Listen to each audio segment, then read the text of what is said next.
ଗତ ଗୁରୁବାର ହୋଇଥିବା ଏୟାର ଇଣ୍ଡିଆ ବୋଇଂ 787 ଡ୍ରିମ୍ ଲାଇନର ବିମାନର ଦୁର୍ଘଟଣାରେ 241 ଜଣଙ୍କର ମୃତ୍ୟୁରେ ଗୁଜରାଟର ପୂର୍ବତନ ମୁଖ୍ୟମନ୍ତ୍ରୀ ବିଜୟ ରୂପାଣୀଙ୍କର ମୃତ୍ୟୁ ଘଟିଛି। ହଁ ଦର୍ଶକ ବନ୍ଧୁ, ଏ ଘଟଣା ଯେତିକି ସମ୍ବେଦନଶୀଳ ସେହିପରି ମୃତ୍ୟୁ ପରେ ଛାଡ଼ି ଯାଇଥିବା କୋଟି କୋଟି ଟଙ୍କାର ସମ୍ପତ୍ତିକୁ ନେଇ ଚର୍ଚ୍ଚା ଆରମ୍ଭ ହୋଇଛି।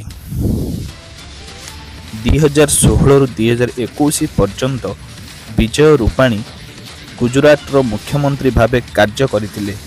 ସେ ଏବେ ଭାରତୀୟ ଜନତା ପାର୍ଟିର ପଞ୍ଜାବ ଚଣ୍ଡିଗଡ଼ର ଦାୟିତ୍ୱରେ ଥିଲେ।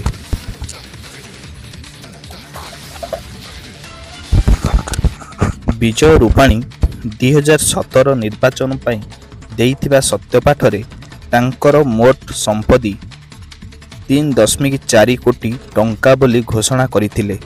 ସେ ସୂଚନା ଦେଇଥିଲେ ଯେ 2016-17ରେ 18 ଲକ୍ଷ ଟଙ୍କାର ଆୟକର ରିଟର୍ଣ୍ଣ ଦାଖଲ କରିଥିଲେ। ହଁ ଦର୍ଶକ ବନ୍ଧୁ, ଏ ଘଟଣା ଯେତିକି ସମ୍ବେଦନଶୀଳ ସେହିପରି ମୃତ୍ୟୁ ପରେ ଛାଡ଼ି ଯାଇଥିବା କୋଟି କୋଟି ଟଙ୍କାର ସମ୍ପତ୍ତିକୁ ନେଇ ଚର୍ଚ୍ଚା ଆରମ୍ଭ ହୋଇଛି। 2016ରୁ 2021 ପର୍ଯ୍ୟନ୍ତ ବିଜୟ ରୂପାଣୀ ଗୁଜରାଟର ମୁଖ୍ୟମନ୍ତ୍ରୀ ଭାବେ କାର୍ଯ୍ୟ କରିଥିଲେ। ସେ ଏବେ ଭାରତୀୟ ଜନତା ପାର୍ଟିର ପଞ୍ଜାବ ଚଣ୍ଡିଗଡ଼ର ଦାୟିତ୍ୱରେ ଥିଲେ।